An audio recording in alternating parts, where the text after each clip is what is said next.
শ্ৰেণীকোঠাৰ লগত শিক্ষক সংখ্যা কিন্তু বহুত কম। বেচৰকাৰীটোলৈ মই কনচাৰ্ণ নহয়, আপুনি চৰকাৰীটোত কি আছে এইটো মোক প্ৰশ্ন কৰক। নহয়, আপুনি চাব চৰকাৰী বিদ্যালয়বিলাকতে যেনেকুৱা হাৰত ছাত্ৰ ছাত্ৰী আছে সেই অনুপাতে কিন্তু আমাৰ শিক্ষক নিযুক্তি হোৱা নাই। চাওক, অভাৰঅল আমাৰ তথ্যই এইটোৱে কয় যে আমাৰ প্ৰতি 20জন ছাত্ৰ ছাত্ৰীৰ বিপৰীতে LP স্কুলত এজন শিক্ষক আছে।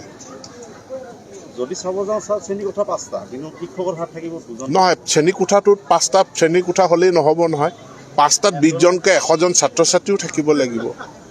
গতিকে ছাত্ৰ ছাত্ৰী আছে 15জন, শ্ৰেণীকোঠা 5টা, এতিয়া 3জনকৈ আপুনি ভগাই 3জন ছাত্ৰ ছাত্ৰীৰ কাৰণে এজন শিক্ষক নিযুক্তি দিয়াটো এইটো সম্ভৱপৰ কথা নহয়। ৰাইজৰ ধন টকা পইচা আমি তেনেধৰণে ব্যয় কৰিব নোৱাৰোঁ। সেইটো হৈয়ে আছে, ৰেচনেলাইজেশ্যনৰো এটা প্ৰক্ৰিয়া চলি আছে আৰু নতুন শিক্ষক নিযুক্তিৰো প্ৰক্ৰিয়া চলি আছে। যি সংখ্যক ছিংগুল টিচাৰ LP স্কুল আছে সেইখিনিতো আমি বিহিত ব্যৱস্থা গ্ৰহণ কৰি আছোঁ।